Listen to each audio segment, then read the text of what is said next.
kalibutan naghulat, sa usa ka tingog nagtinguha sa kahayag, sa usa ka paglaom.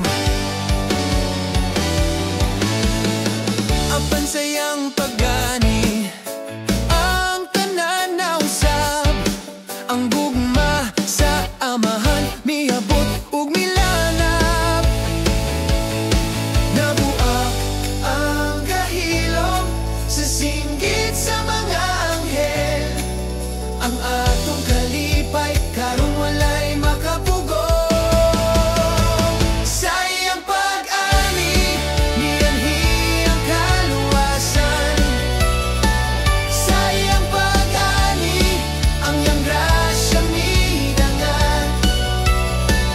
Mosimba kita ang atong hari sa himaya, sa iyang pag-ani ang Pasko tinuod na.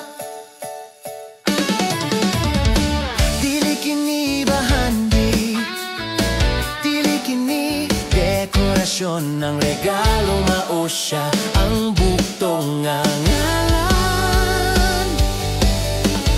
Gikan sa trono sa langit ngadto sa pasungan, ang iyang pagka-Dios nahimong kasiguruhan.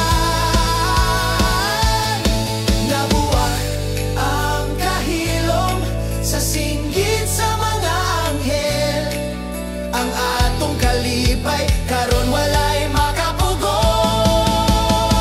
Sa iyang pag-ani mianhi ang kaluwasan, sa iyang pag-ani ang iyang grasya midangan.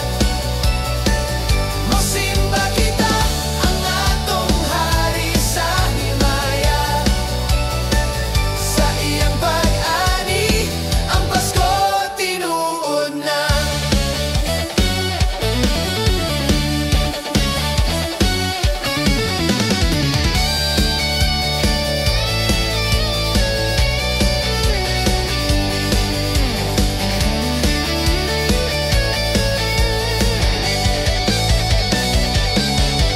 Ang pag-ani ni Jesus, ang tinuod nga hinungdan, nga ang atong mga kasing-kasing magmaya sa tanan. Ang pag